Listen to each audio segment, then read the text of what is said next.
Hello and welcome to Tabcast, which is my vodcast. I'm Tabitha Nolan and today I am with Hilary Cox Condron, who is an artist from Cambridge. I first met you, Hilary, through the Arts Council, an Arts Council project, didn't I? You did. And I think I actually met you at one of the marketplace meetings where we had it was a networking type thing, wasn't it? Did we meet before then? Definitely, we've done some of those together, haven't we? Yeah. We have. So I met you from a distance and thought, oh, who's that interesting lady? And then we did a project, an Arts Council project as well, which was an audio project where we collected and collated some lovely stories from some people who, in a town that I used to live in, Mildenhall, some musical memories, and that was great fun.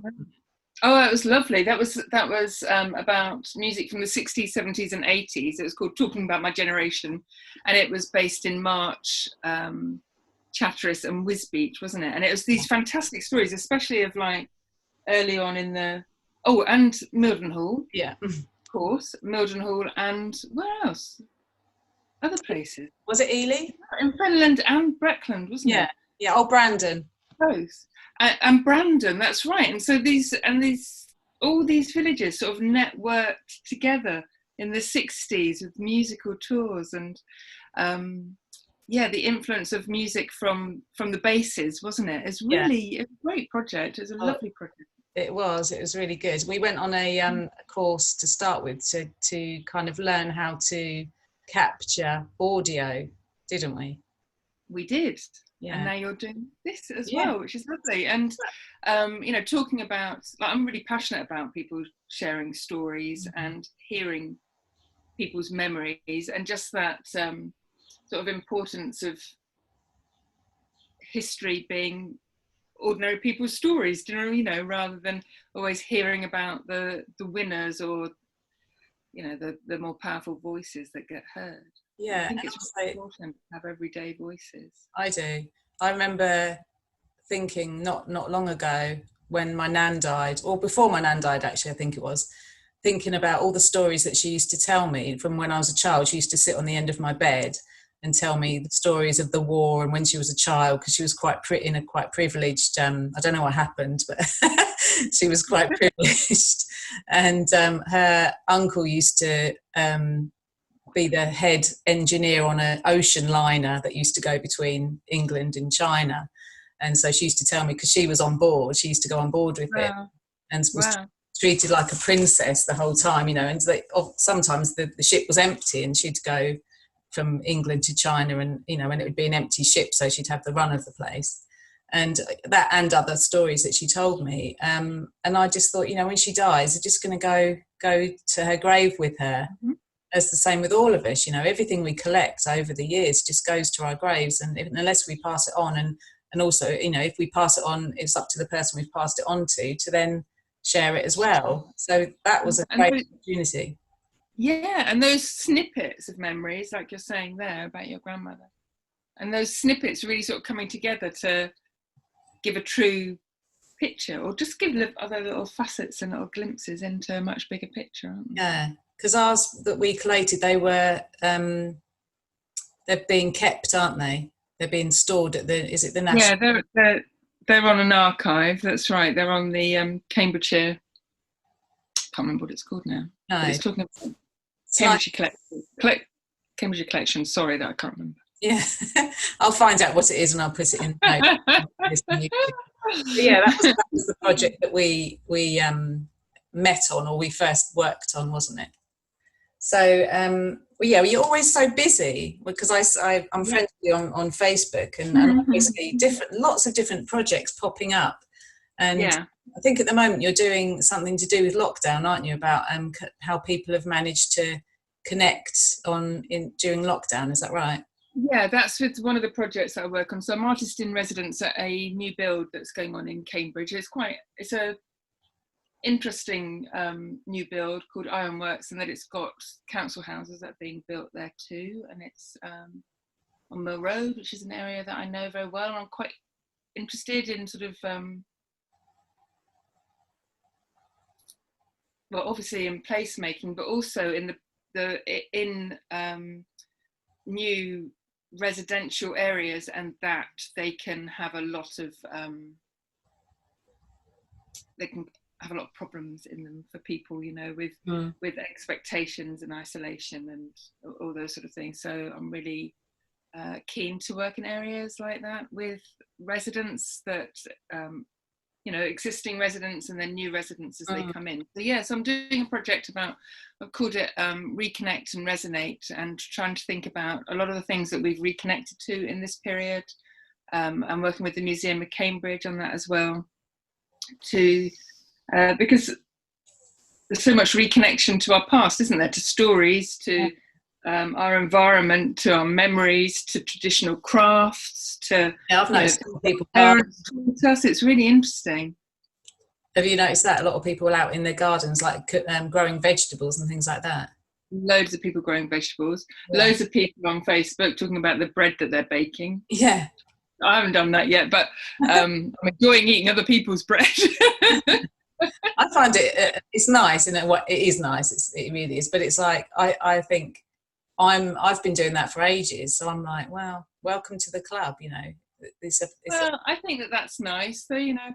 I'm jealous. I'm like, no, I'm the bread baker. I'm the girl. Oh, okay. My patch.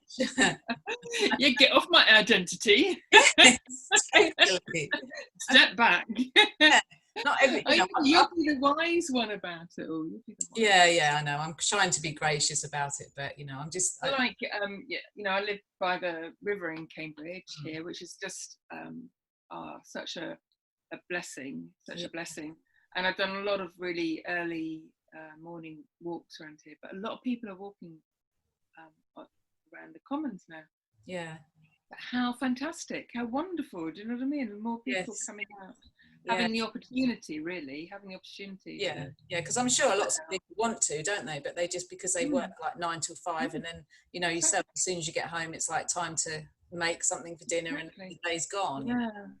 Yeah. So you've got lots of more people walking past and connecting with nature and stuff.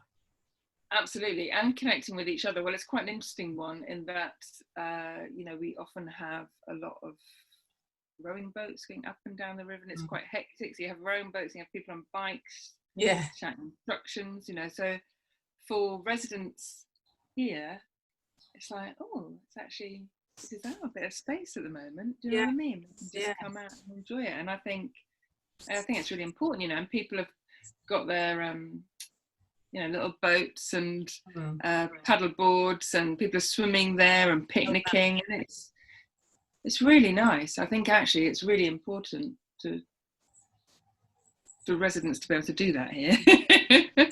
In general, it's given most of us, obviously there's lots of people who've had to still continue working, but it's given a lot of people an opportunity to pause and kind of, you know, look at their lives and address. It's amazing. It's amazing that that's happening collectively, I think. I haven't we've ever expected this to happen, you know. It's just everyone talks about it, don't they? Everyone says, oh, stop the world, I want to get off, sort of thing, but nobody actually, well, very rarely that people get that opportunity. That's right. And actually, you know, with the climate crisis, and so many people were saying we've got to stop, and the resounding shout back was, don't be so ridiculous, of course we can't. Now we've shown that we can, actually. What happens from that, I don't know, but we've shown that actually we can. And we're still alive, or the majority are still alive. And we can, you know, we can slow down and maybe have this period to think about what our priorities are, and you know, what our aspirations are, and what we think success is, and you know, priorities. Which, I mean, I reached that conclusion a while ago. Different things in my life, I've always kind of, I think I was 12 and I joined Greenpeace and became a vegetarian and wanted to be self-sufficient. That was my lifelong aim. Great. Great. Sorry? That's great. That Yeah. I don't know where it came from, but I think I watched an anti-vivisection television program. Way back then, it wasn't. There weren't the internet wasn't in existence, so I watched a program about vivisection, and I was appalled. So I was like, well, "That is it. I'm never going to eat meat again." And then obviously discovered Greenpeace, and that was that, and that's what my kind of life is. That's where I've wanted to be my whole life. So I'm lucky in a way that I found out early on what I want, which direction I wanted to go. Good. That's amazing.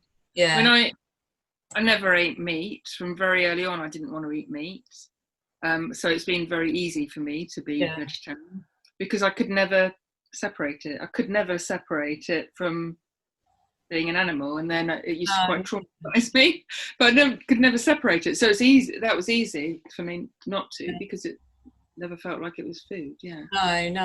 No. And it way back but then. There weren't vegetarians then. Do you know what I mean? Not where I was in this little small town, where at school I was told that I wouldn't be allowed to go on school trips if I didn't eat meat and stuff. That's so yeah, we were the odd ones out, weren't we, back then? Yeah. Although obviously not in some places, but yeah, in a small town. Yeah. Yeah. I remember having a T-shirt. It was a white T-shirt, and it said, "Love animals, don't eat them." I got it made for me at one of these places you can get T-shirts printed. Like we're down. It wasn't down on the coast, but the type of thing that's down on the coast. And people used to walk past, and you'd hear people say, "What did her T-shirt say?" And love animals, you crazy thing. But I wore it with pride, I was like, and I wanted to be different. That was one of my outstanding things back then, was just I really wanted to be different. So let's go on to let's talk about me. I always end up talking about myself. Excellent, good. So yes, So where do you generally get your work from? Is it word of mouth, or do you your part? Okay, so the work that I do, I work as an artist. I work as a participatory artist, and I say it's like for social change. So a lot of the work that I do is working with different groups, especially excluded groups of people,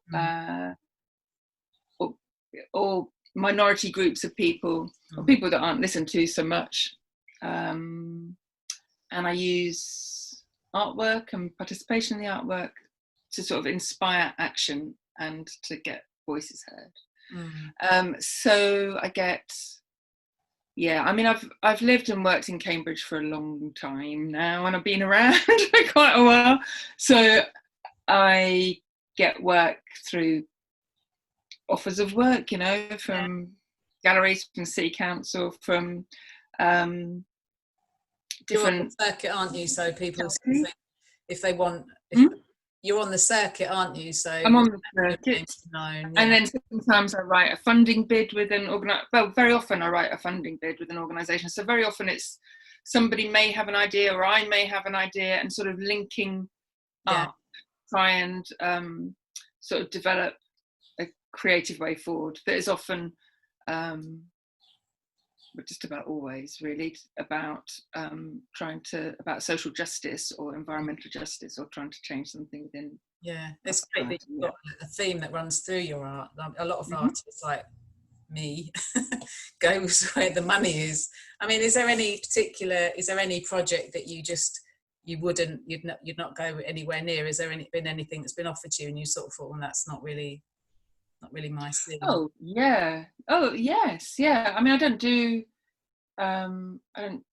big commercial projects. I probably have done some. Yeah, I have done some that maybe I wouldn't do now.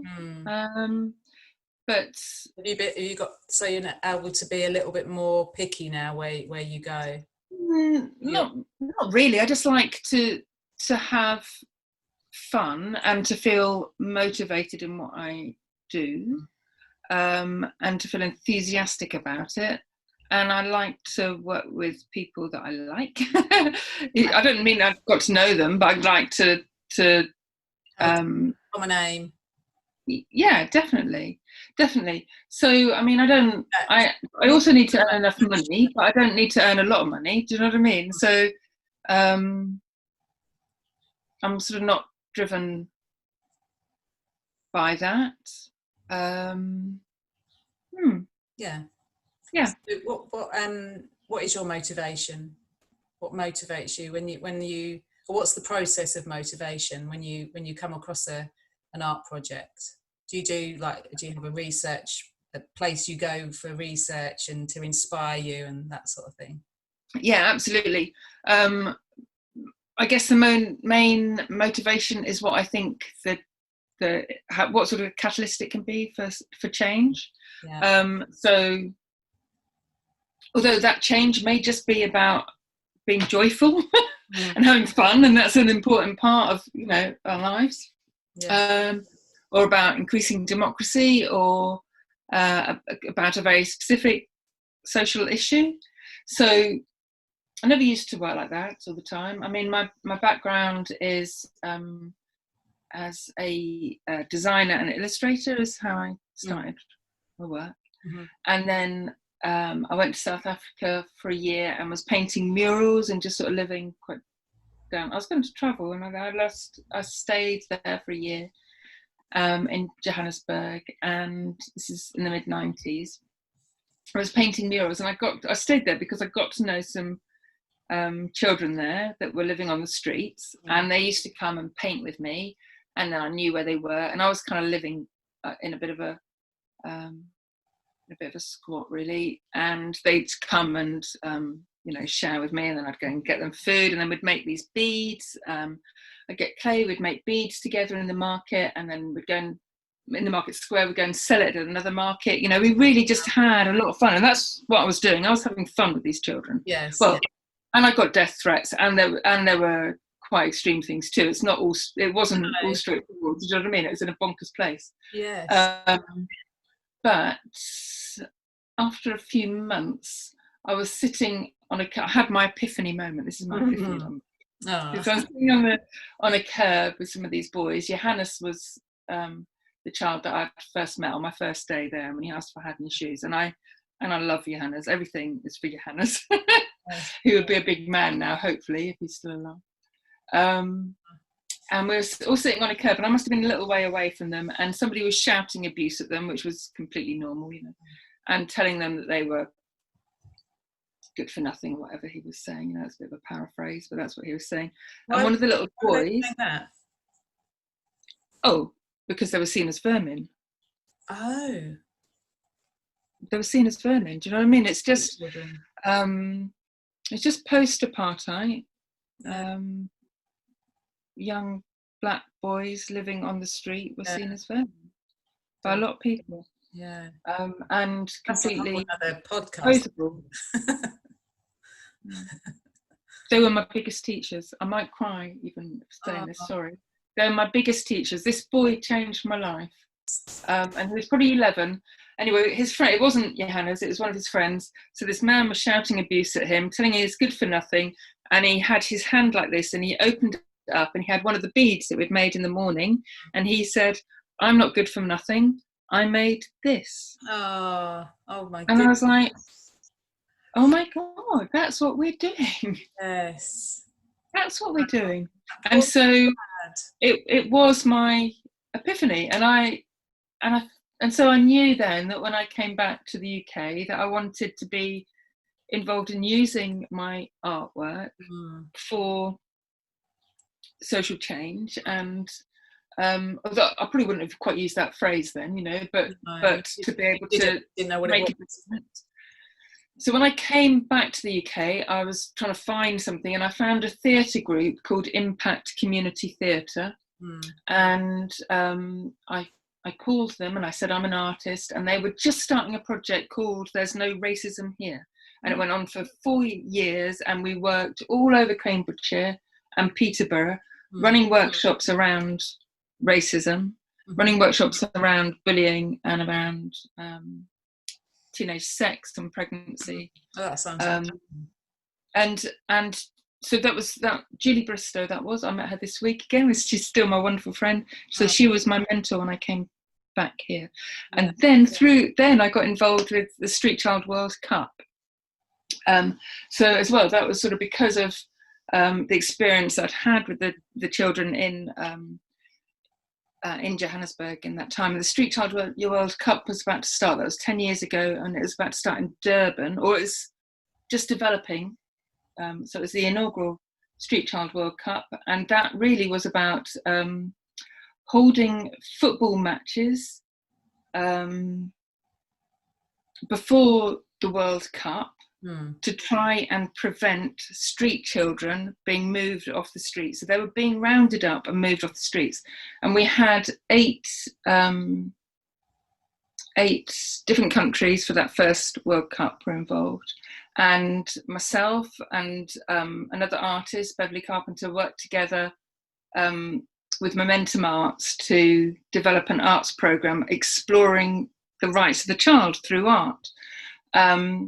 Working with these children and not having shared language, all of them street children from 8 different countries.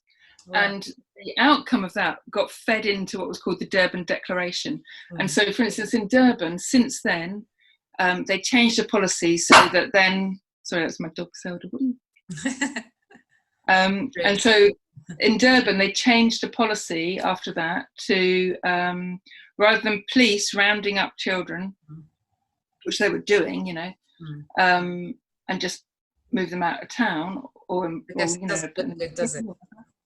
They changed the policy and now have like social workers involved. So if there's a child on the street, it goes through another process. So we were working with a street child organisation there as well called Tumbo. And children, and so the children went back to their countries with sort of this Durban Declaration on the rights of the child for street children. And so it's a really strong thing, you know, that happened with that. It was really strong, yeah. So, and so really, so you know, my work has developed now. The Street Child. Are you still involved in that, the Street Child now? No, I'm not. I spoke to them recently. Sorry that Zelda's barking. I'm not. I'm still involved in talking with them, developing ideas with them. Yeah. But actually, you know, I'm single mum here. I've got my children here. So, and I made a pledge not to fly. There are lots of reasons why I didn't. So, what are you barking at? Yeah, I mean, if it's something that you started, you know, you have to sometimes start these things and then hand over that project to someone else to take on. You know, you have to. Yeah, and they have a lot of volunteers working with them, and I you know, I can't afford to volunteer. No. Now, so you know, that sort of moved in a different direction, but I learned ever such a lot from it, and they're doing some fantastic art projects, and it's really, you know, grown. So it's interesting. Yeah, that's amazing. So, yeah. So, when you were at school, what were you good at art at school yourself? Yeah, I loved art. I don't know if I was good at art. I mean, art was, you know, going to the art room was what happened if you were naughty. I mean, there's nothing. That's just where the naughty kids went, wasn't it? You know. Yeah, I guess. Yeah. The art room. There wasn't. It was never seen as anything. It wasn't academic, was it? Back then, it wasn't sort of seen as the academic. No, it wasn't academic, and it never was academic for me. No. You know, I went to art school. No. I started art school when I was 16. And I mean, I'm not academic. Yeah, so I started art school when I was 16. Yeah. And what was your first job? Sorry. My first job. Oh well, I was as in art first job, like not paid. Art first job. Oh well. I came to Cambridge. So when I was 16, I went to Maidenhead art school. Then I went to Reading Art School. Then I came to Cambridge to do illustration. Yeah. And when I finished, I went and picked potatoes. And then I got invited to go back to the, it's a university now. It wasn't then, it was CCAT, you know, Arts and Technology, to work in the media department. And so that was my first job. So I worked in the media department doing graphic design there and learned to use a computer because we weren't using computers before then. I like to think I'm saying that's how old I am, like that's shocking, but obviously it's not shocking. No, I think things did take but we forget, you know. Yeah. When my first job, I had I wanted to be an interior designer, but there obviously weren't that many jobs going as an interior design. So I took a job as what's called a tracer. It was for I didn't trace. I hate the word because I never traced a thing in my life. but it's you know, the musical consoles that they use in recording studios with all the buttons that slide up and down. I worked for Yes. a company that that made those, and I designed the interior, so all the sort of the electrics and that sort of thing that goes on inside that. And so we used to draw everything by hand. So we'd have lots of Amazing. little Amazing. stencils where you'd on a mic box. There's like 300 slots where you put the microphone in on these big console boxes. Excuse me. And I had to find the center point of all 300 and then draw a circle around the center point of all 300, you know, by hand with ink on film. Wow. And that I did that as like an apprenticeship type thing. But So that's what my mum did. My mum was a tracer with oh French. really? I didn't know what it involved, but you're saying tracer. Yes. She always said, "Yeah, well, I used to be a tracer." Yes. You never trace anything. I don't know why it's not called. I just assumed she was tracing. Yeah, it's more like a drafts person. It's more like a draftswoman. But that's all done now by CAD, computer aided design. Yeah. They don't do anything by hand now, and it was such an art form back then, you know. And it was the same as like layouts for magazines, which is what I then went on. I then worked for a PR agency, and I was doing layouts for magazines. Oh wow, I'd love to do that. Well, they were works of art then, you know, because you do, and we'd start to use a computer, and then you'd get a printout, but it just, I mean, you'd have to send off to get the printout from you. It'd be in one colour.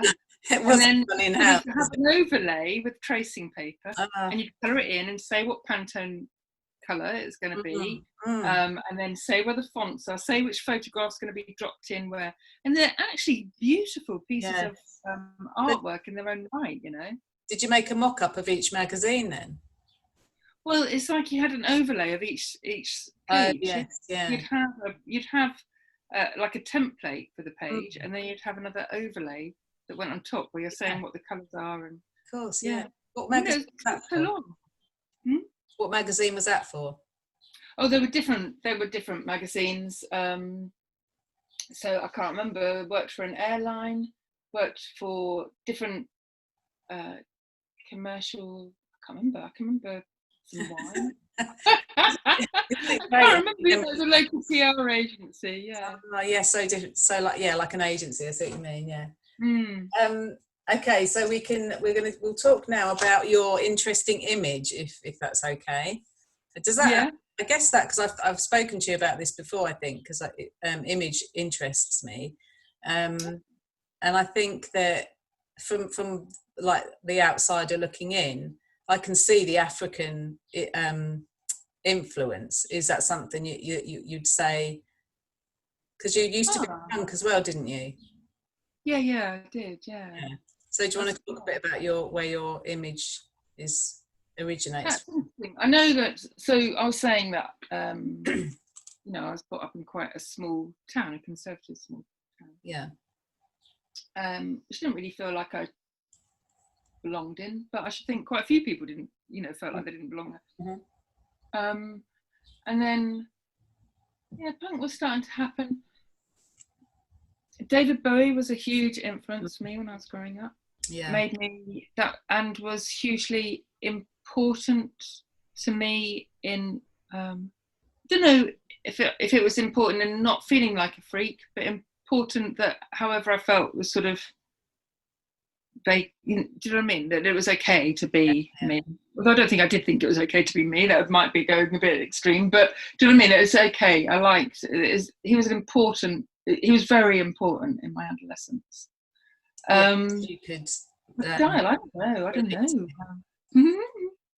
And then I went to art school, you know. So then we're starting to get into punk. So into punk before. I mean, I had pink hair and stuff at school, and I was 15 and things like that.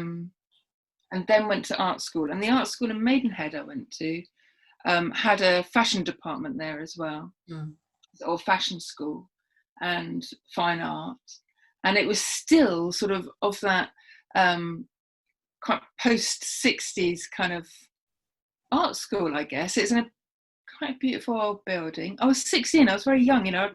I didn't go on to do A levels or anything like that. That wouldn't be. And painting, like they'd have nude models out on the or nude.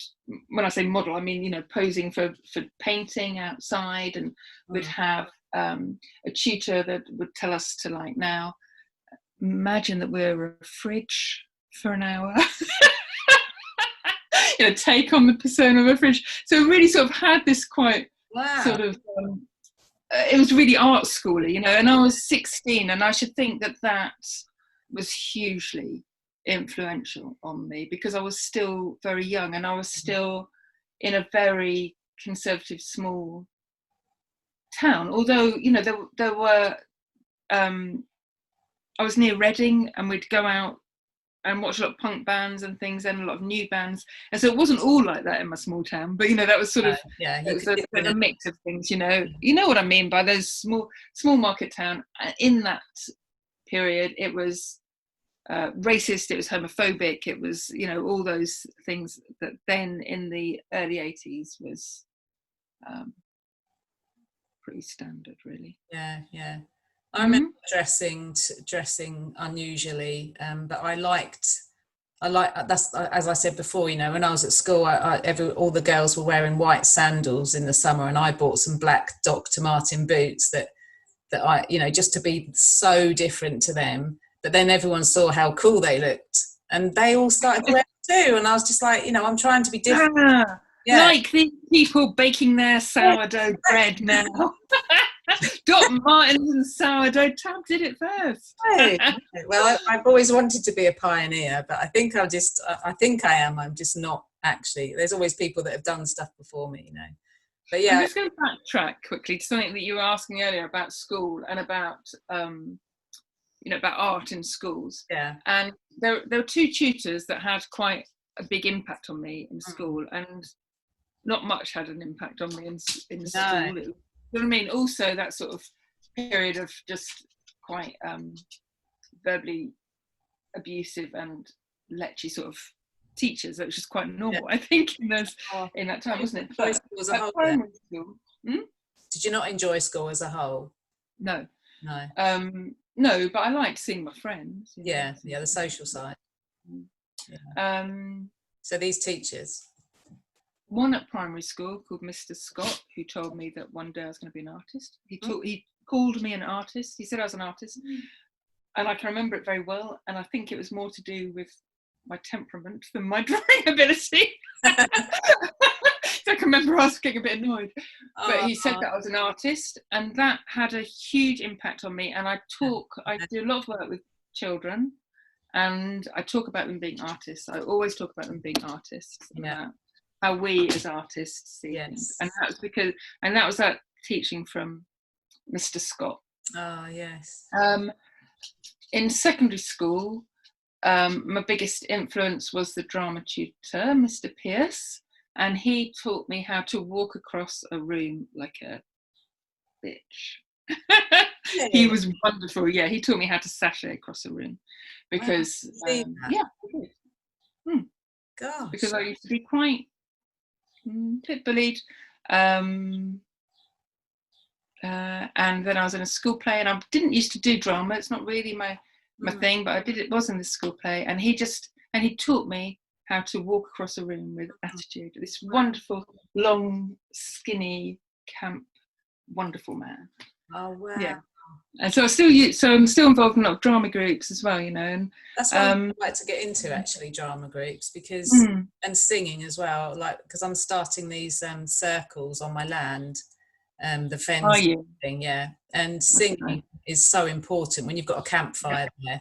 But as much as I do sing in public, but to be the starter of a song is quite nerve-wracking for me, to think that I'm going to be like la la la la. Oh, that's great. I love singing. I can't sing for the life of me, but I do like belting it out. But you know, and my, you know, talking about storytelling, as we were earlier, my dad's dad, an Irishman, and he used to sing to me Irish songs. Oh wow! But then my dad used to sing to me.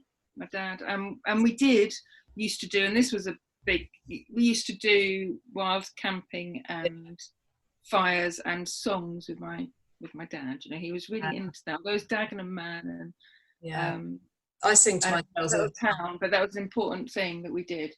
And then my brother sings those songs with me and the kids, and my son sings these songs. Oh wow! So being the passed. songs that my granddad used to sing to me, who was born, you know, he fought in the First World War. This is like crazy sort of line of history in just a few generations, isn't it? So the songs that my granddad, I used to sit on my granddad's knee, and he had flat cap, big boots, braces, Irish man in Dagenham, and he'd sing these songs to us, and they're the same ones that I hear my son sing upstairs. Oh, wow, that is amazing. You need to get it down onto paper as well. Yeah, I'm sort of researching at the moment traditional songs and things that kind of resonate with me, that because if you don't feel it, the same with what we was talking about, the motivation with art, if you don't feel it, then your heart doesn't go into it, does it? So, and people can see through that. I think I want to be totally genuine, and you know, I'm the same as you, I can't do something if I don't have my heart and soul into it. So I'd be interested to hear the songs, if you can pass those to me. Not now. Oh yeah, I will do. I will. And I've got somewhere I've got sheets that my dad hand wrote. Oh wow! All the lyrics, all the words of the songs. Yeah. I was listening to it was on I think it was on some random thing on the internet, but it was a parody of an old Irish song. It was about the coronavirus, but I loved it. I heard it. It was when I go out and I came back in again. It's like that, isn't it? Yeah. I like the song and I like that melody, but obviously the words for it I would change. But and that beautiful accent. He did, didn't he? Yeah. It's funny. I remember once I got a tape recording of my granddad talking about having to leave Ireland. He was talking about it from the 70s. This little recording, and I can remember playing it to somebody once, and them saying afterwards, "Oh, that was really nice, but what did I didn't understand a word he said." And I hadn't realised that my granddad had a really strong Irish accent. Do you know what I mean? It's just granddad, wouldn't it? Yeah, like you say, it's your granddad. And he had it's brilliant. Yeah. So anyway, that's a bit of blood that I like. I like my Irish. Yeah. I've got Irish ancestors as well, but we don't really know a lot about them because there was like a very, very early divorce in the family. So it's a whole other family that I know nothing about of Irish Nolans. But yeah, it's good to look into your history and ancestry and that sort of thing. So you're jumping onto something different now. You're heavily involved in Extinction Rebellion. Would you like to talk about? I'm actually not at the moment. I haven't been involved the last few months really, but absolutely I was early on. Yes. I was going to say the first rule of the podcast is do your research. Yeah, that's fine. No, you're questioning. Questioning is fine. Yeah, I mean it's good. When I look at you, I see Extinction Rebellion. So great. That's great. Yeah. Good. And it's not for a reason that I'm not, other than I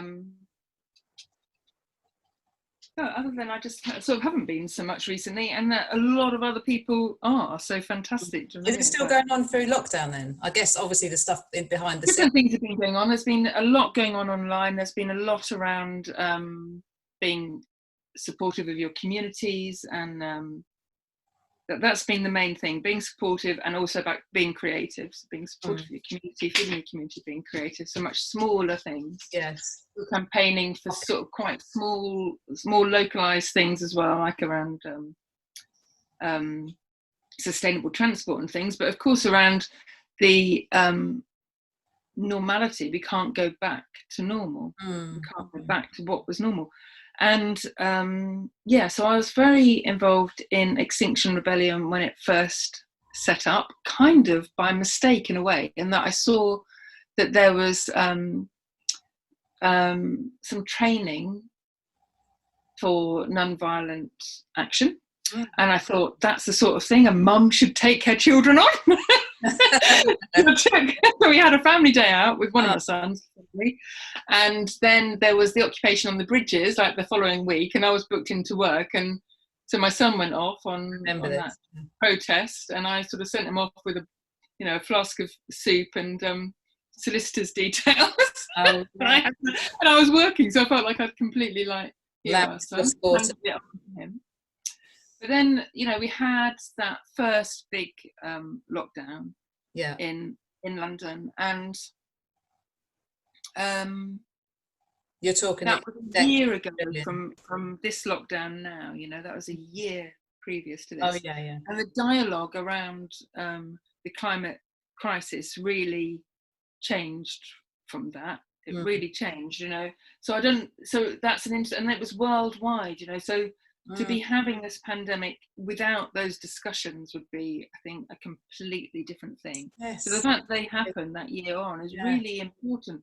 And, it's a holistic thing, isn't it? The pandemic and the climate crisis and racism. Yeah, and it's all coming to all tied in. It's all tied in. You can't have what's happening with capitalism and the climate without having racist societies. No. Do you know what I mean? So this it's all really important. And so I think that actually Extinction Rebellion coming up in that period was really so vital. And it's weird how it happened. Like everything happened. They say everything happens for a reason, don't they? But isn't it weird that happened then, and then this happened? And well, it's all tied in, isn't it? It's all tied in with what we're facing. And totally. I mean, I'd gone through a lot of emotions with Extinction Rebellion and taking on what our children could face. So actually, and probably went through about 3 months of crying daily in grief for what our children are going to face. But actually facing this right now and thinking, actually, we could all be a part now of making a change is huge. Yeah, another huge thing about Extinction Rebellion is the creativity and the autonomy, so, and also, sometimes Extinction Rebellion, because there's so many things that come out of it, because you act autonomous in a group, as a smaller group, within it.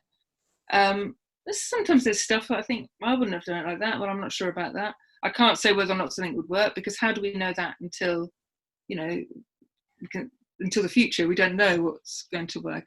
Changing. No, of course. But the love, absolute love that comes out of that group and talking and caring for each other is phenomenal, really. It's incredible. Community, isn't it?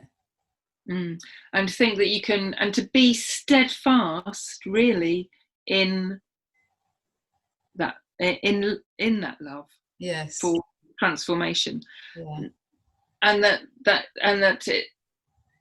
it's a very, very strong thing. It's not like just it's not a passive thing. It's a very, very active. And it's not going to go away. It's not going to go away. And also, it's showing people. Hopefully, I hope that it's also, whether or not it's somebody agrees with how it's, certain actions from it, you still see an action, and you see that people have a voice, and you can see, and so hopefully it's motivated people to try different things. We know that nothing's worked with the climate, with environmentalism. Nothing, other petitions haven't worked, other actions haven't worked. Nothing's worked to stop racism. It hasn't. So we've got to keep trying new things and fighting. Yes, it does seem like the only way, doesn't it? It really does. So you find creative ways to do that. So talking about arts and sort of how that can create an action. Come up with this.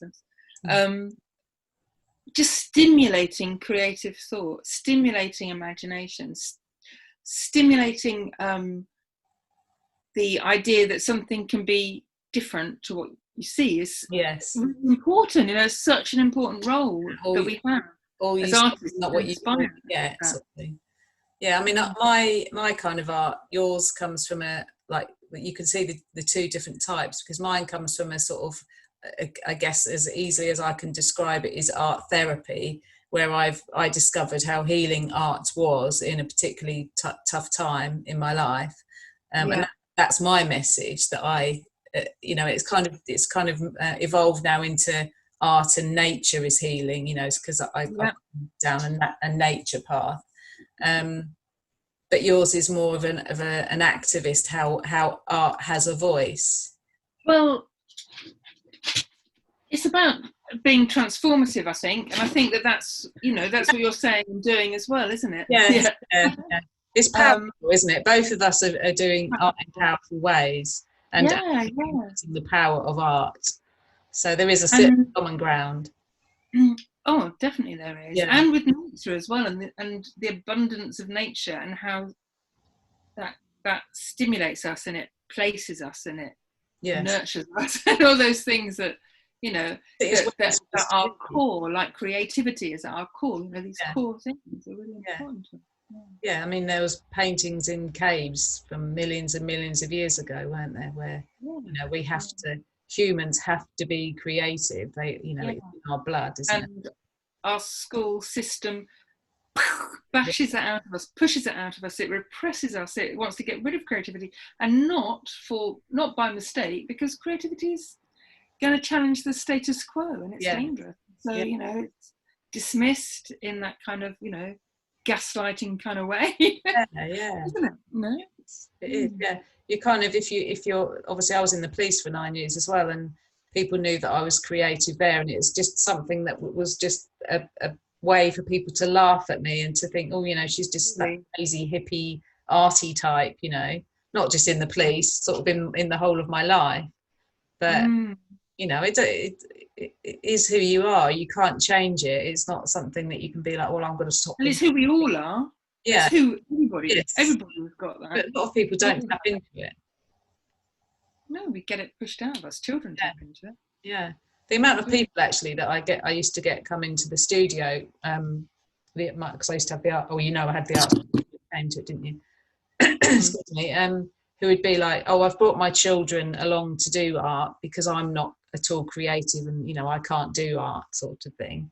But and then you'd sort of dig a little deeper, and it would be something similar to what you're saying, where it had been pushed out of them, or they'd drawn a picture and somebody had told them years and years ago that it wasn't very good, or whereas you were told you was going to be an artist, they were told you'll never be an artist. This is just a one-off. When I say that a teacher told me that, do you know what I mean? That was a one-off that I clung on to. That was a throwaway statement. Generally, I was not told I was going to be anything. No. I had this is not related at all to this, but it's just a random memory that came up. We had a competition at my middle school, so I was probably about 9 or 10, and we had to decorate an egg. That was the competition. And I made 2. I did a husband and wife, or a bride and groom, and I spent ages doing it, making these little eggs look into, one had a little black suit on and the other one had a wedding dress on.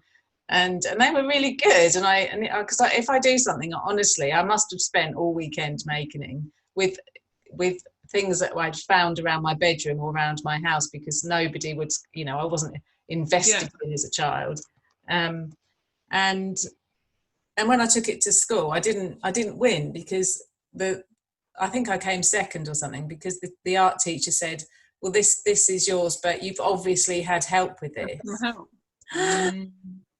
And the injustice of it.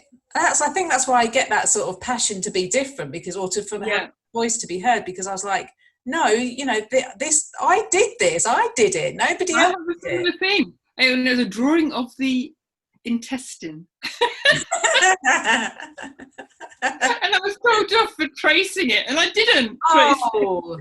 But isn't it funny? Isn't it funny, the things that stick with us? Yeah. Yeah, and that is, that's kind of the flip side of it. If you are good at art, then people often kind of think, well, there must be some hidden secret. Did you trace it, or did you copy it, or who did you copy this from, sort of thing. So I'm always quite careful about that sort of thing, you know, like, where did I get my influence from, and that sort of thing, because I'm quite guarded as well. And I've noticed as well, going off on a tangent now, I've noticed a lot of people, artists, are very guarded, aren't they, about their art, about who's going to copy it, where's this art going, if you share something, because people do, it's plagiarism, isn't it? People copy. I mean, I'm not like that with my art, but then it's not sort of, but it's then the stuff I do is very participatory, and it's sort of there to go out to share things. And also it's quite flattering if someone copies your art, surely. And also if you're thinking about absolutely, it's flattering. And if you're thinking that you want to create a piece to create a discussion, or to create an energy to change something, or to create more awareness, or to just enjoy something, then surely if somebody else does that, it's just that's just spreading it even further, isn't it? Exactly, which is the whole point of it, isn't it? Yeah, it's a weird one, isn't it? We could talk all night about the rights and wrongs of art and sharing and copying and plagiarism and all that sort of thing. Yeah, that's right. And I'm talking about this as a participatory artist, and the art is to go out there. So do you know what I mean? I'm not I'm not talking on behalf of anybody who creates their own very personal. No. Do you do other forms of art? What's your favourite form of art? I mean, I do poetry and painting, and I do lots of sort of things that I probably wouldn't describe as art, but natural, using of natural materials, and a lot of things with my children and that, which we describe as art. But what other forms do you use? What's your favourite, and what other forms do you use? You look like a poet. I what? Sorry. You look like a poet. I used to write poetry. I don't think of myself as writing poetry now. I write a little bit just for myself. I look like a poet. I quite like that. Whereas I don't look like a poet, but I do write poetry. Fantastic. Yeah. Fantastic. What does a poet like? Lots of different art forms, really, and sort of bring them together as well. I mean, I really rarely go create art on my own anymore. Sometimes I do a video or an animation or. Yeah. So you don't get your ears out and your paints. No, I don't. Really? No, I really rarely do. You don't have time, though, do you? No. Lucky I've got my art studio at home now, so I can sort of nip up there whenever I feel the need. Which that's nice. I used to paint every night. I used to paint all the time. Yeah. I think you're with art, with being an artist, you sort of ebb and flow, don't you? And sometimes you tap into different things, and you can't do it all. So sometimes I'm into music, and music's the big thing in my life, and then sometimes I'm into reading, sometimes I'm up in the studio painting a lot, sometimes I'm just, because I home educate my girls, so sometimes there's not a lot of time to do anything. I'm doing that, yeah. So you can't, you have to kind of go where the flow is, and if you're putting out a lot of creativity with the people that you're putting out with, then there's not a lot left really at the end of the day to go in there. It just sort of all merges. It kind of merges. Yeah, because you're still participating, aren't you? Oh yeah, and thinking creatively, all the time, trying to think of new projects and new ways to do things, and developing that. Yeah. And I get a lot of spark from that. I really enjoy that sort of process of sharing ideas. I really like that. I really sort of get off on those sort of conversations where you develop ideas and together. Yeah. I've not done a lot of that with adults. A lot of my art is with children, but I do love that, where we're doing a collaboration and the ideas come flowing, and and the children come out with some amazing ideas, and I'm like, why didn't I think of that? But yeah, it's like fire, isn't it? It gets bigger, and then you've got something that you can actually manifest. Yeah. We need to work together again. I'd really like that. I think that'd be wonderful. I'd love to. Yeah, me Come too. around. Come I around. kind of went off into the desert for a while because my baby was so difficult. She's 22 months old now, and she literally made it so I couldn't work at all because I couldn't leave her. She was just the most difficult baby. Obviously, I've got 5 children, and all the other 4 were very easy in comparison. I could literally strap them to my back and off I'd go. But with Yeah. Bambi, it's just been a whole different world of hell. Wow. Oh dear. But yeah, she's a bit better now, so I can probably get back when things are back to normal. I can get back into the scene and do a bit more now. So hopefully. Okay, where are we? How are we doing for time? We've got a bit of time. Is there any project that you're yearning to do? Is there anything that sort of you see? Ultimately, what do I want to do? Yes. Yeah. Yeah. Well, I do a lot of work in museums. I sort of did a lot of work with, I used to work at Museum of Cambridge, and I did a lot around archiving stories. And I really like that, I was saying about people's history, people's stories, and bringing art into that, and also about using art for activism, and how all that links together, And so, yeah, I would like to have my own museum. Oh, really? But when I say it, it's terrible because I say, oh yeah, I'd like to have like a social justice museum. My social justice museum. Like, no, everybody's. Oh no, that's right, everyone's. But so looking at arts, social justice, social change, protest. What an amazing place that would be. And also to then have it as a centre for arts and needs to happen, Hills. Yeah, I'd love it to, for arts and protest, or arts and campaign. Yeah. And Cambridge, if anywhere, is the place to be doing it as well, isn't it? Because it's very, forward thinking like that. Yeah, I hope so. You'd think. I see that as a museum, haven't they? Yeah, they've probably got a spare one you could use. We have to start a campaign. I do want a museum. Yeah. It's like it could be an art centre and an archive centre and a storytelling and so when I say museum, I do not mean something stuffy. No. And I'm sort of did quite a lot of work around trying to unstuff the stuffiness of museums, and hopefully to get children involved with sort of culture. And I do a lot of work around the unstuffing of the word art. As soon as you put the word art, exactly. Like, well, and you say about Cambridge, and Cambridge is is liberal, but it's also a very academic city, and it's a very unequal city. We've got the greatest disparity in our city. Really? Yeah.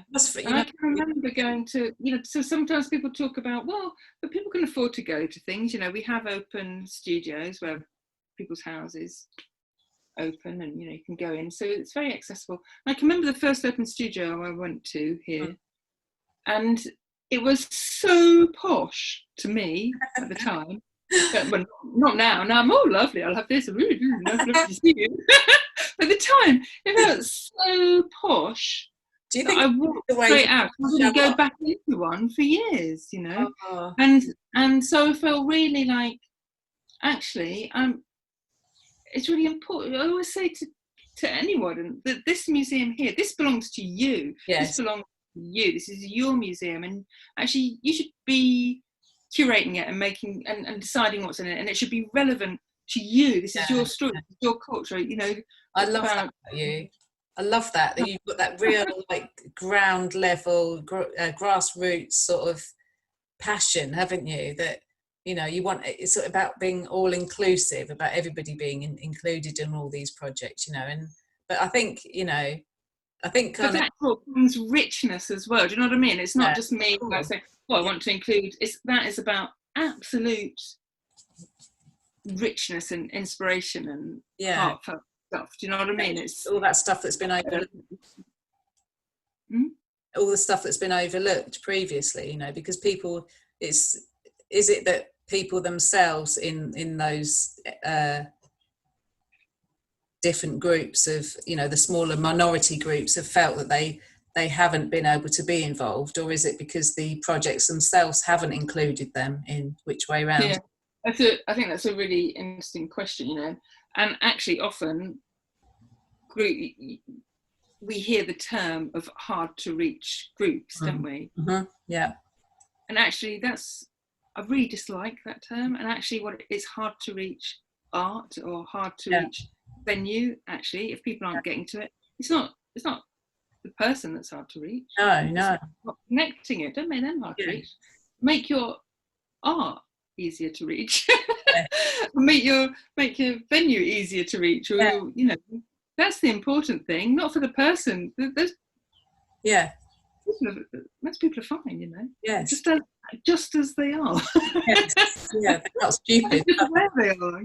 Yeah, I completely agree. It's I think a lot of the projects we've worked on together have been sort of focusing on those harder to reach groups, haven't they?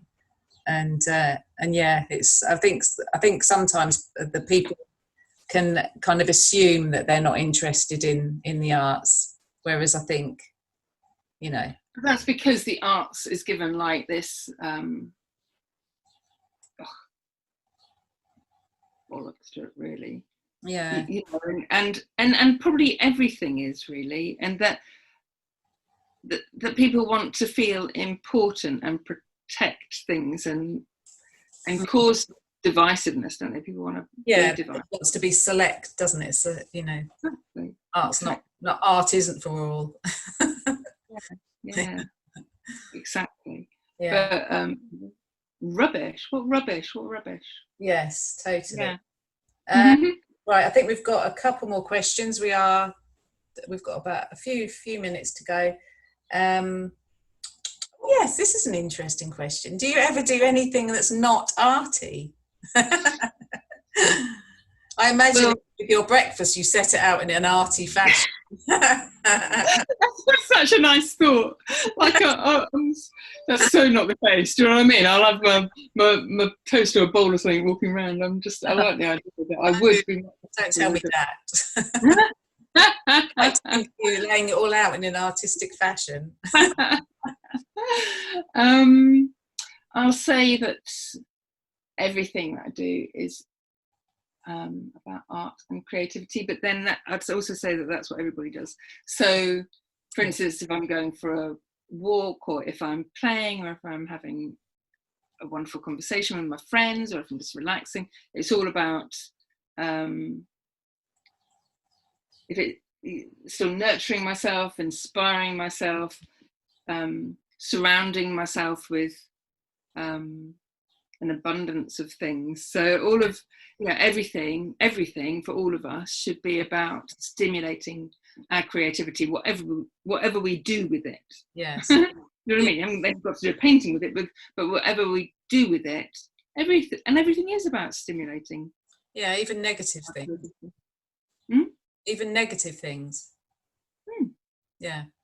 Yeah, I mean, when I was writing my poetry, I've written, not so much lately, but I wrote a book of poetry when I was 16, and it's all about teenage angst, and also that feeling of not feeling the same as everyone else, you know.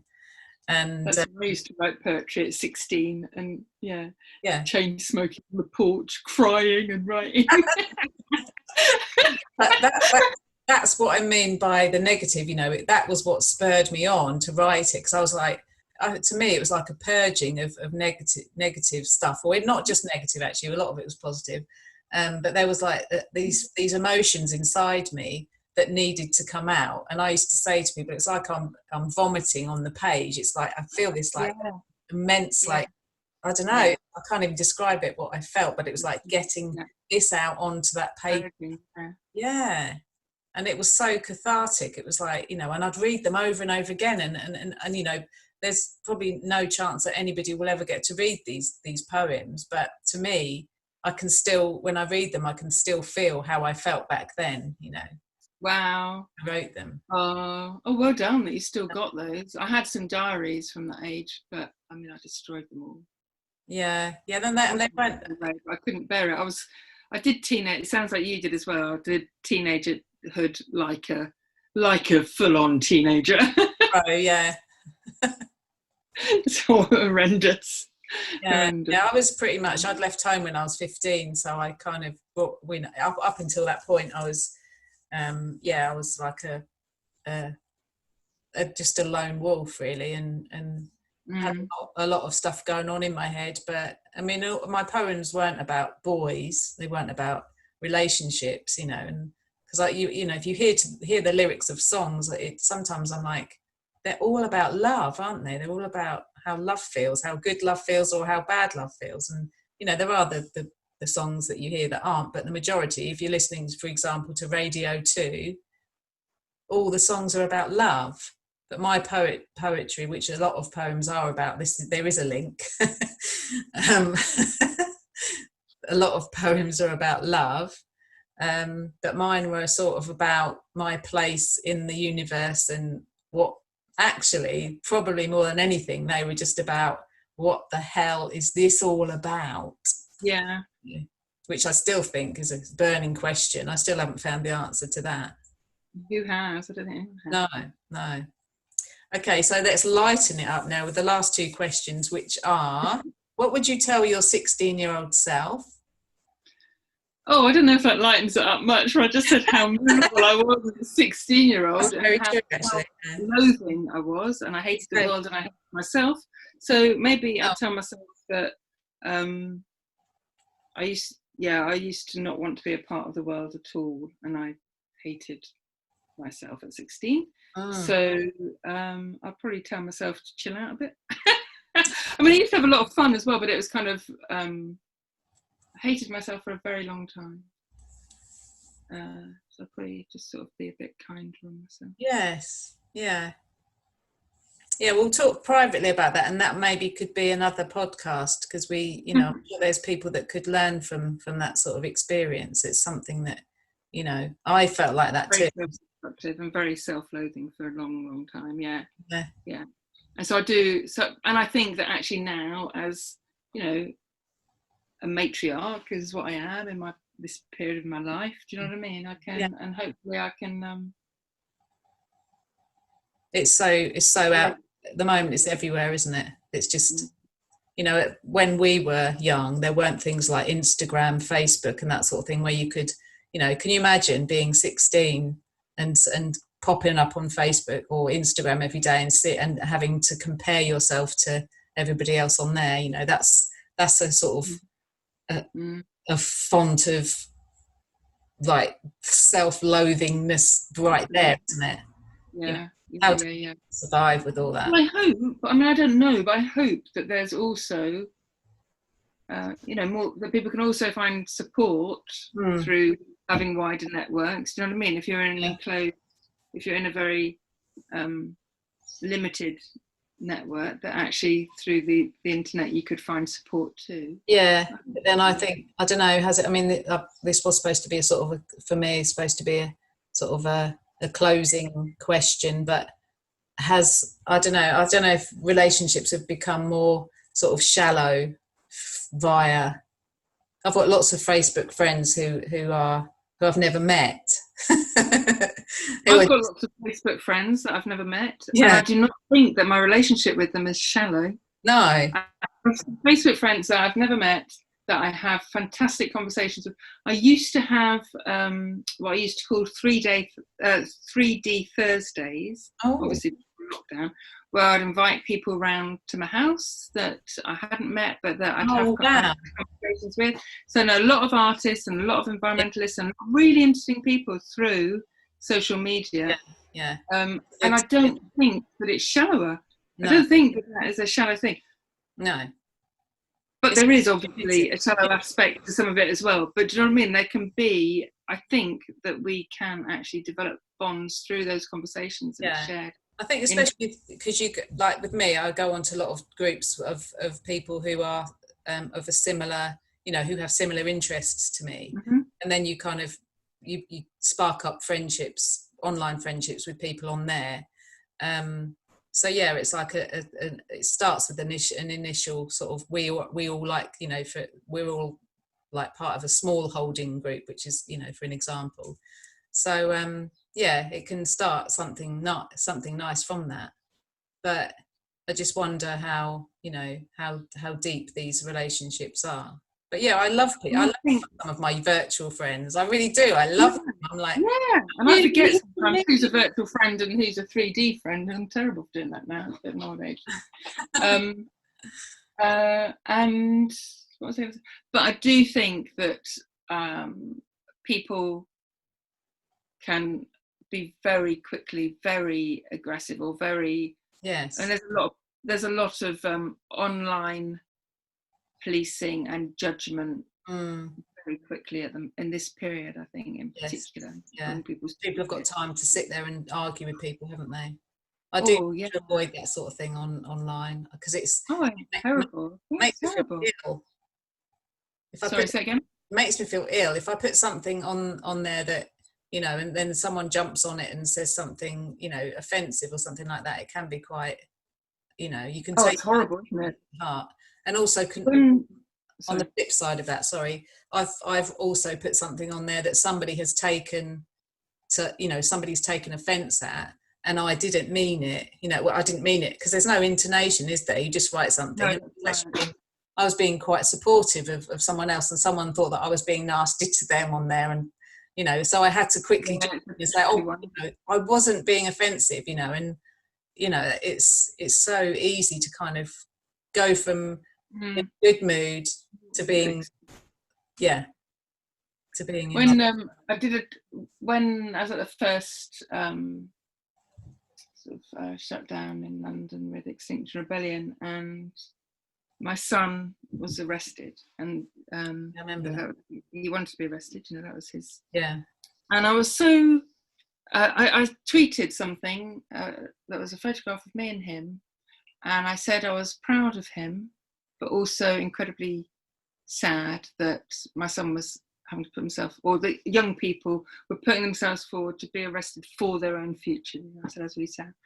Oh my goodness. I don't even know how much abuse I got from that, because I had two friends here that were reporting loads of things really quickly, so I didn't see stuff.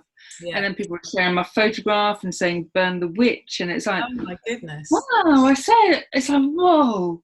It was horrible, actually. So I'm really careful what I say now. But having said that, the following day I was talking to people, and I had on a train, and quite a few people were like, not about that, just generally about Extinction Rebellion, actually, and about climate stuff. And people were turning in their seats, and we probably had about 5 different sets of people all having a wonderful conversation together, and you know, coming from different angles, but having a fantastic conversation. And I really needed that, you know, after this sort of onslaught of abuse.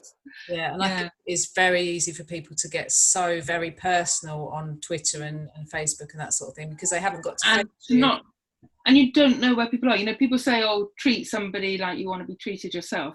I mean, absolute minimum, because actually a lot of us don't need to treat somebody or how we would want to be treated ourselves, because actually we've got our friendship network. Yeah. And we know how to go and get help. We've got to treat somebody like we treat ourselves when we are on our very, very lowest. Like the next sentence would be whether or not you kill yourself. You know, I know that sounds extreme, but we never know where somebody is. You never know where someone is. It can be very. So we all have a responsibility in that way, I think. Yeah. Important. Yeah. Yeah, and I do. I mean, I do always think, and if I've ever had a drink, I'm trying not to drink at the moment, but if I've ever had a drink, I don't go on Facebook and start commenting on things. Yeah, I've got a bit of a line on that as well. I have to tell myself to save it in draft until the morning. Yeah. Words are powerful, aren't they? Words are very powerful. Yeah. And you have to, like you say, you have to be very responsible with what you write on there. I do believe that. So, and the final question is, where is your Mecca? Which can be like, these are the two questions I ask everybody. Okay. Where is your utopia? Where is your one place in the world where you go? It can be somewhere like a room in your house, or it can be a place in the world. Where is a place where you always feel safe and where you kind of think, if you had the money to go, you'd go? Or not necessarily the money? There's a place that I really want to go that I haven't been. And that, except that now I'm not going to remember where it is. It's on a Greek island, I believe. I've seen it. Okay, and oh no, I can't remember enough of what I'm going to say. Where have you seen it? On a film or something? There's a piece of artwork there by an artist called. Okay, you're going to have to cut this bit out while I just do some, like, not being able to remember what I'm going to say. We maybe can't go down this route at all. I should have done a bit of research on it. So anyway, we won't include that bit. Island. Oh, no, but there's a fantastic piece of artwork, an artist that did some work here, and now I can't remember his name. Oh, I'm really sorry. Kath, that's a rubbish answer. So where do I go? Yeah.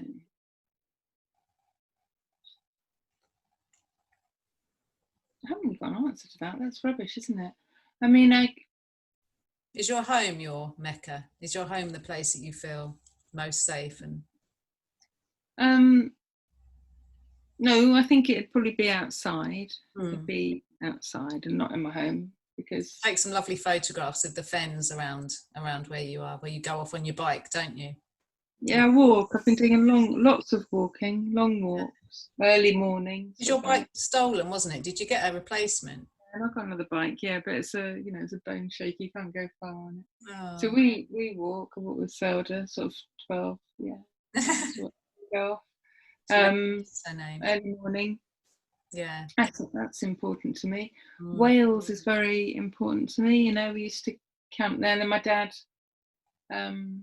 moved there. My brother lives there, and that's the Welsh hills and streams are very important to me. So find peace and quiet. I might, when we finish this, I might in an hour or something think of what I should have said to this question. If it does, then you can just text me and then I'll write it in the notes, because I'll write a few little references in the notes of the on YouTube, as I often do. So just to kind of bring it all together. Okay, in that case, I'll find you a link to this fantastic place, and it's not Greek. It's a lie that it's Greek. It's not. I always think if you don't remember it, you're not supposed to remember it. That's what I tell my aging brain. Okay, well that's kind of, we'll leave it there, and I'll post that when you remember it, because I'm sure people will want to know what it is, especially as it's linked to the art form. You're going to leave that bit in where I'm going. Yeah, I'll definitely leave it in. Yeah. Thanks. It's you. Thanks. Only because I can't edit. Elseed is the name of the artist. Hey, Elseed. Yeah, I've heard of him. Yeah. Okay, I'm not going to even attempt to go any further than that. Okay. Well, free my mind to be able to think of it. Yeah. Thank you so much, though, for talking to me. Bless you. And it's been very interesting, because I have picked your brains before, but there's always lots more to know about you, and so it's been lovely for you to have taken time. Yeah. Yeah, and I hope that we work together on an art project soon. So me too. Yeah, me too. Okay, thank you, and thank you. I'll stop recording, but I'll still talk to you. Okay. Thank you, everybody, for watching or listening, and look forward to my next episode, which should be episode 3. Thank you.